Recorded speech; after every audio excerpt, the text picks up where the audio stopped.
मकर संक्रांति का बड़ा महत्व है। इसका पूरे वर्ष भर इंतजार रहता है। मकर संक्रांति के अवसर पर शुभ मुहूर्त में स्नान और दान करने से पुण्य की प्राप्ति होती है। सूर्य देव की कृपा से सुख, समृद्धि, धन, धान्य आदि में वृद्धि होती है। मकर संक्रांति का महापुण्य काल क्या है? मकर संक्रांति पर स्नान और दान का शुभ समय क्या है? कब है मकर संक्रांति 2024? ज्योतिष गणना के आधार पर नए साल 2024 में मकर संक्रांति 15 जनवरी दिन सोमवार को है। उस दिन पौष माह के शुक्ल पक्ष की पंचमी तिथि होगी। 15 जनवरी 2024 को मकर संक्रांति का क्षण तड़के 02:54 पर है। उस समय सूर्य देव मकर राशि में प्रवेश करेंगे। उसके बाद से वे एक माह तक मकर राशि में विराजमान रहेंगे। मकर संक्रांति 2024 महापुण्य काल। मकर संक्रांति का महापुण्य काल सुबह 07:15 से सुबह 9 बजे तक है। इस समय में आपको मकर संक्रांति का स्नान और दान करना चाहिए। उस दिन महापुण्य काल 1 घंटा 45 मिनट तक है। हालांकि पुण्य काल में भी मकर संक्रांति का स्नान दान होगा। मकर संक्रांति 2024 पुण्य काल।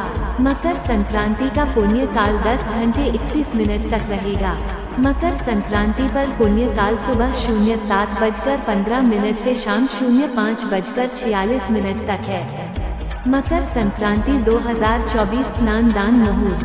15 जनवरी को मकर संक्रांति के दिन रवि योग बन रहा है। रवि योग सुबह 7:15 बजे से लेकर सुबह 8:07 बजे तक है। उस समय में मकर संक्रांति का महापुण्य काल भी है। ऐसे में आप रवि योग में स्नान करें और सूर्य देव की पूजा करें।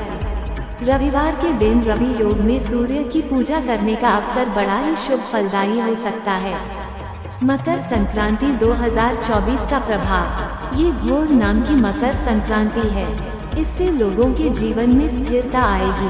भारत के प्रमुख पर्वों में से एक है। मकर संक्रांति पूरे भारत और नेपाल में भिन्न रूपों में मनाया जाता है। पौष मास में जिस दिन सूर्य मकर राशि में प्रवेश करता है उस दिन इस पर्व को मनाया जाता है। वर्तमान शताब्दी में ये त्योहार जनवरी माह के 14वें या 15वें दिन ही पड़ता है। इस दिन सूर्य धनु राशि को छोड़ मकर राशि में प्रवेश करता है। तमिलनाडु में इसे पोंगल नामक उत्सव के रूप में जाना जाता है, जबकि कर्नाटक, केरल तथा आंध्र प्रदेश में इसे केवल संक्रांति ही कहते हैं।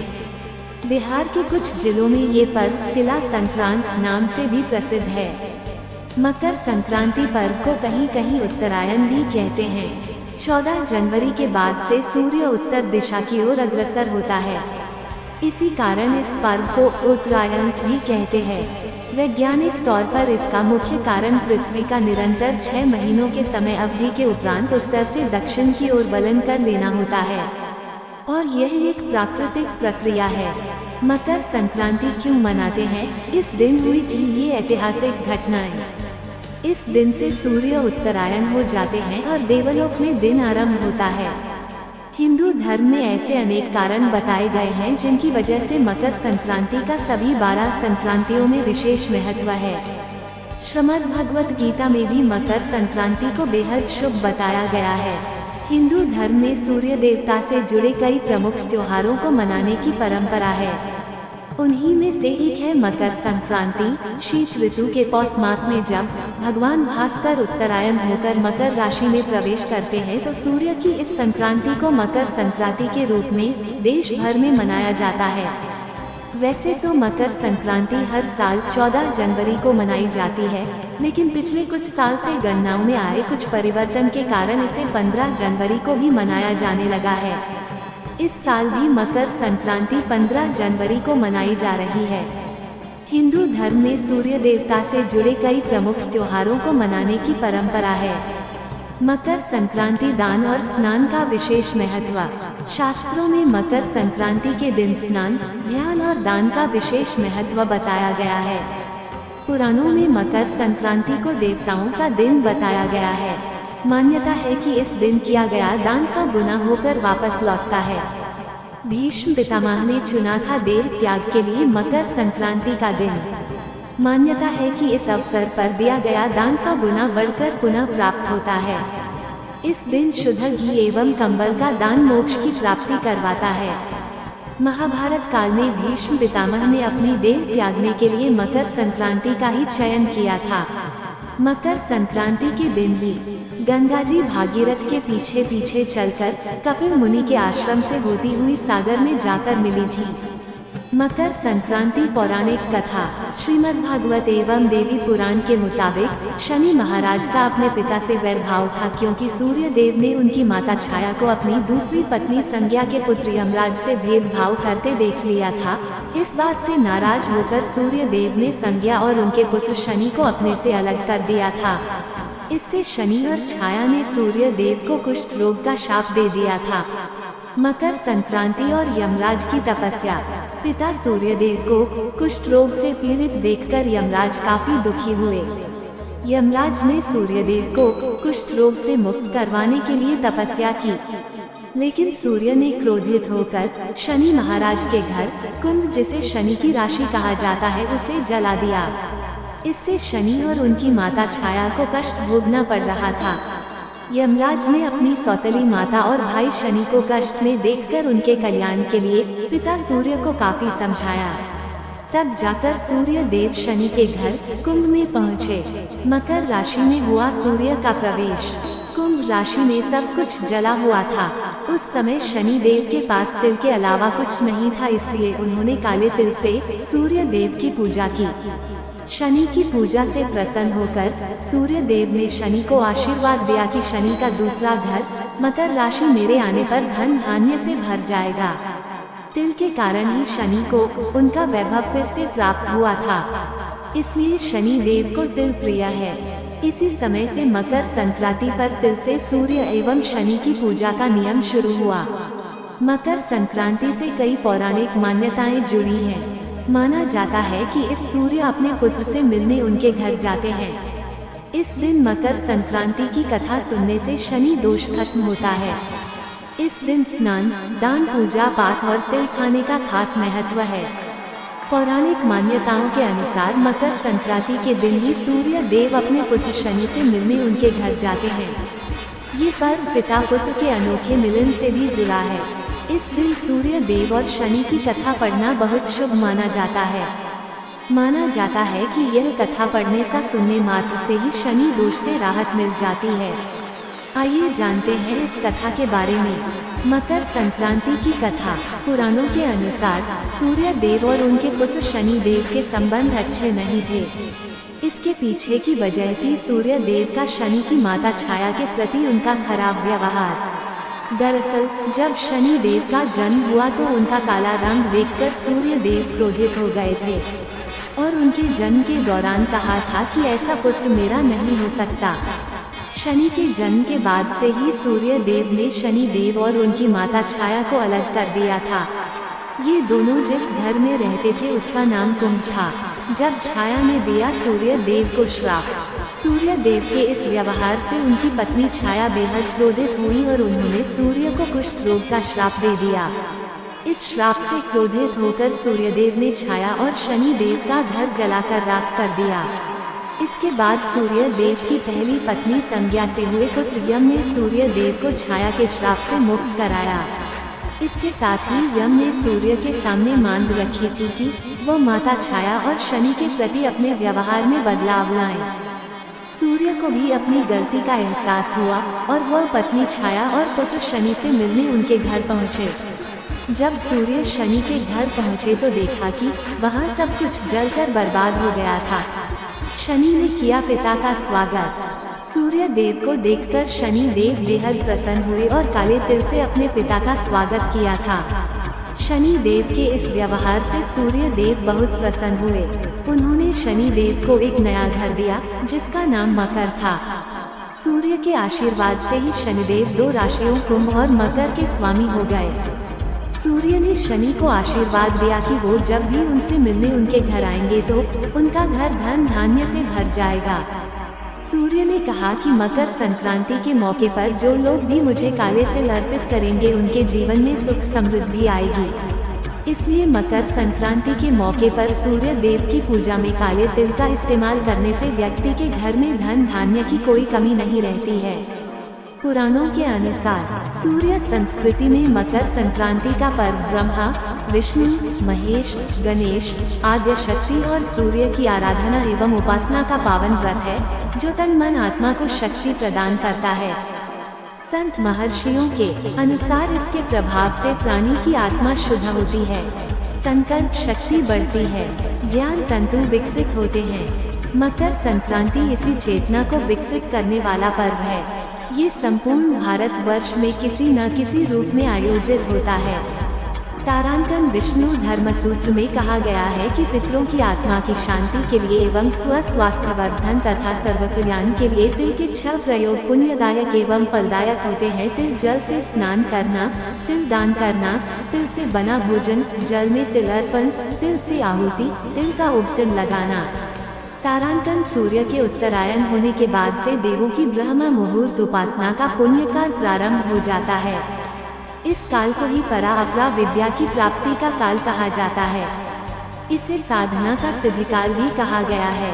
इस काल में देव प्रतिष्ठा, गृह निर्माण, यज्ञ कर्म आदि पुनीत कर्म किए जाते हैं।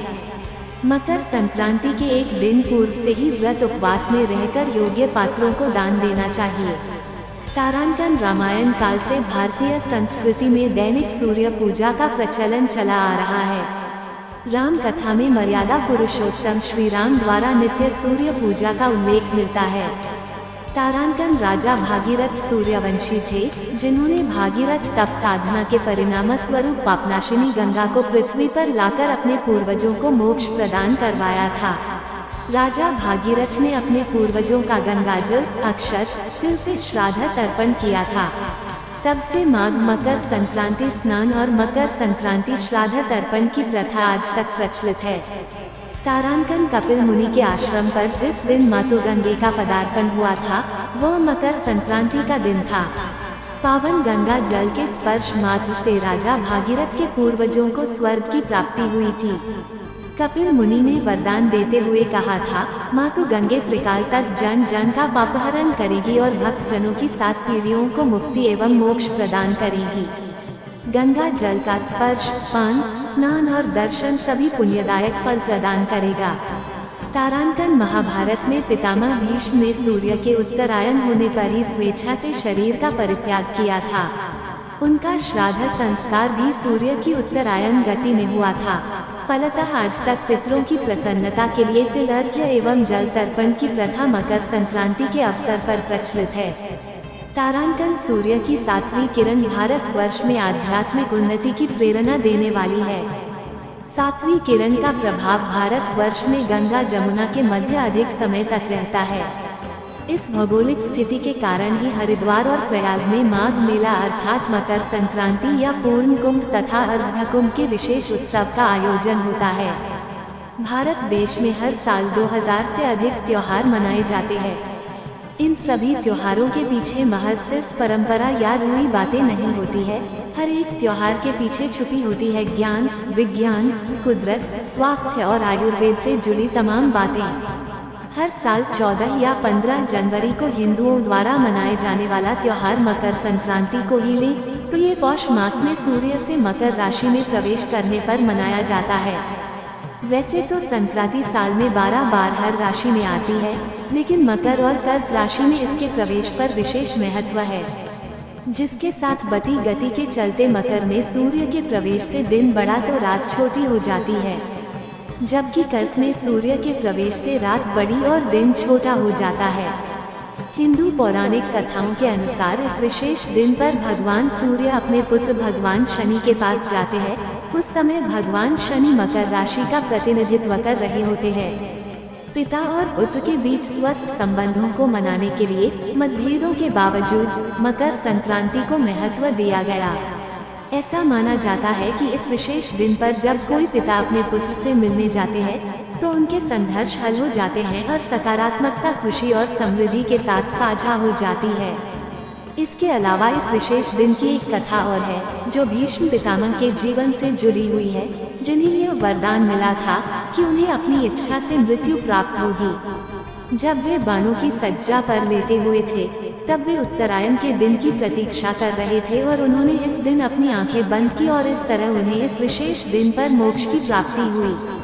मकर संक्रांति किसानों के लिए बहुत अधिक महत्वपूर्ण होती है। इसी दिन सभी किसान अपनी फसल काटते हैं। मकर संक्रांति भारत का सिर्फ एक ऐसा त्योहार है जो हर साल 14 या 15 जनवरी को ही मनाया जाता है। ये वह दिन होता है जब सूर्य उत्तर की ओर बढ़ता है। हिंदुओं के लिए सूर्य एक रोशनी, ताकत और ज्ञान का प्रतीक होता है। मकर संक्रांति त्योहार सभी को अंधेरे से रोशनी की तरफ बढ़ने की प्रेरणा देता है। एक नए तरीके से काम शुरू करने का प्रतीक है। मकर संक्रांति के दिन सूर्योदय से सूर्यास्त तक पर्यावरण अधिक चैतन्य रहता है, यानी पर्यावरण में दिव्य जागरूकता होती है। इसलिए जो लोग आध्यात्मिक अभ्यास कर रहे हैं, वे इस चैतन्य का लाभ उठा सकते हैं। मकर संक्रांति पूजा विधि। सबसे पहले पूजा शुरू करने से पहले पुण्य काल मुहूर्त और महापुण्य काल मुहूर्त निकाल ले और अपने पूजा करने के स्थान को साफ और शुद्ध कर ले। वैसे ये पूजा भगवान सूर्य के लिए की जाती है, इसलिए यह पूजा उन्हें समर्पित करते हैं। इसके बाद एक थाली में 4 काली और 4 सफेद तिली के लड्डू रखे जाते हैं। साथ ही कुछ पैसे भी थाली में रखते हैं। इसके बाद थाली में अगली सामग्री चावल का आटा और हल्दी का मिश्रण, सुपारी, पान के पत्ते, शुद्ध जल, फूल और अगरबत्ती रखी जाती है। इसके बाद भगवान के प्रसाद के लिए एक प्लेट में काली तिली और सफेद तिली के लड्डू, कुछ पैसे और मिठाई रखकर भगवान को चाया जाता है। ये प्रसाद भगवान सूर्य को चढ़ाने के बाद उनकी आरती की जाती है। पूजा के दौरान महिलाएं अपने सिर को ढक कर रखती हैं। इसके बाद सूर्य मंत्र ओम हर ह्रीं रौं सह सूर्याय नमः का कम से कम 21 या 108 बार उच्चारण किया जाता है। कुछ भक्त इस दिन पूजा के दौरान 12 मुखी रुद्राक्ष भी पहनते हैं। मकर संक्रांति के शुभ मुहूर्त में स्नान, दान व पुण्य का विशेष महत्व है। इस दिन लोग गुड़ व तिल लगाकर किसी पावन नदी में स्नान करते हैं।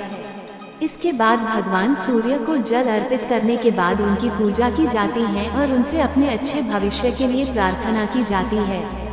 इसके पश्चात गुड़, तिल, कंबल, फल आदि का दान किया जाता है। इस दिन कई जगह पर पतंग भी उड़ाई जाती है। साथ ही इस दिन तिली से बने व्यंजन का सेवन किया जाता है। इस दिन लोग खिचड़ी बनाकर भी भगवान सूर्यदेव को भोग लगाते हैं और खिचड़ी का दान तो विशेष रूप से किया जाता है, जिस कारण ये पर्व को खिचड़ी के नाम से भी जाना जाता है। इसके अलावा इस दिन को अलग अलग शहरों में अपने अलग अलग तरीकों से मनाया जाता है। इस दिन किसानों के द्वारा फसल भी काटी जाती है। भारतवर्ष में मकर संक्रांति हर प्रांत में बहुत हर्षोल्लास से मनाया जाता है, लेकिन इसे सभी अलग अलग जगह पर अलग नाम और परंपरा से मनाया जाता है। उत्तर प्रदेश और पश्चिमी बिहार में इसे खिचड़ी का पर्व कहते हैं। इस दिन पवित्र नदियों में डुबकी लगाना बहुत शुभ माना जाता है। इस अवसर में प्रयाग यानी इलाहाबाद में एक महीने का माघ मेला शुरू होता है। त्रिवेणी के अलावा उत्तर प्रदेश के हरिद्वार और गढ़मुक्तेश्वर और बिहार में पटना जैसे कई जगहों पर भी धार्मिक स्नान है। पश्चिम बंगाल में हर साल एक बहुत बड़े मेले का आयोजन गंगा सागर में किया जाता है, जहां माना जाता है कि राजा भागीरथ के 7,000 पूर्वजों की रक्त को त्याग दिया गया था और गंगा नदी में नीचे के क्षेत्र डुबकी लगाई गई थी। इस मेले में देश भर से बड़ी संख्या में तीर्थयात्री भाग लेते हैं। तमिलनाडु में इसे पोंगल त्योहार के नाम से मनाते हैं, जो कि किसानों के फसल काटने वाले दिन की शुरुआत के लिए मनाया जाता है। आंध्र प्रदेश, कर्नाटक और आंध्र प्रदेश में मकर संक्रांति नाम से मानते हैं, जिसे यहाँ 3 दिन का त्योहार पोंगल के रूप में मनाते हैं। यह आंध्र प्रदेश के लोगों के लिए बहुत बड़ा इवेंट होता है। तेलुगु इसे कांडा पांडुगा कहते हैं, जिसका अर्थ होता है बड़ा उत्सव। गुजरात उत्तरायण नाम से इसे गुजरात और राजस्थान में मनाया जाता है। इस दिन गुजरात में पतंग उड़ाने की प्रतियोगिता रखी जाती है, जिसमें वहां के सभी लोग बढ़ चढ़कर हिस्सा लेते हैं। गुजरात में यह एक बहुत बड़ा त्योहार है। इस दौरान वहां पर 2 दिन का राष्ट्रीय अवकाश भी होता है। बुंदेलखंड में विशेषकर मध्य प्रदेश में मकर संक्रांति के त्योहार को सक्रात नाम से जाना जाता है। ये त्योहार मध्य प्रदेश के साथ ही बिहार, छत्तीसगढ़, झारखंड और सिक्किम में भी मिठाइयों के साथ बहुत धूमधाम से मनाया जाता है। महाराष्ट्र संक्रांति के दिनों में महाराष्ट्र में तिल और गुड़ से बने व्यंजन का आदान प्रदान किया जाता है। लोग तिल के लड्डू देते हुए एक दूसरे से तिल गुड़ घया गोड गोड बोला बोलते हैं। यह महाराष्ट्र में महिलाओं के लिए विशेष दिन होता है, जब विवाहित महिलाएं हल्दी कुमकुम नाम से मेहमानों को आमंत्रित करती है और उन्हें भेंट में कुछ बर्तन देती हैं। केरल में इस दिन लोग बड़े त्योहार के रूप में 40 दिनों का अनुष्ठान करते हैं, जो कि सबरीमाला में समाप्त होता है। उड़ीसा हमारे देश में कई आदिवासी संक्रांति के दिन अपने नए साल की शुरुआत करते हैं। सभी एक साथ नृत्य और भोजन करते हैं। उड़ीसा के भूया आदिवासियों में उनके माघ यात्रा शामिल है, जिसमें घरों में बनी वस्तुओं को बिक्री के लिए रखा जाता है। हरियाणा मगही नाम से हरियाणा और हिमाचल प्रदेश में यह मनाया जाता है। पंजाब में लोहड़ी नाम से इसे मनाया जाता है, जो सभी पंजाबी के लिए बहुत महत्व रखता है। इस दिन से सभी किसान अपनी फसल काटना शुरू करते हैं और उसकी पूजा करते हैं। असम माघ बिहू असम के गांव में मनाया जाता है। कश्मीर में शिशु संक्रांति नाम से जानते हैं। विदेशों में मकर संक्रांति के त्योहार के नाम। भारत के अलावा मकर संक्रांति दूसरे देशों में भी प्रचलित है, लेकिन वहाँ इसे किसी और नाम से जानते हैं। नेपाल में इसे माघे संक्रांति कहते हैं। नेपाल के ही कुछ हिस्सों में इसे मगही नाम से भी जाना जाता है।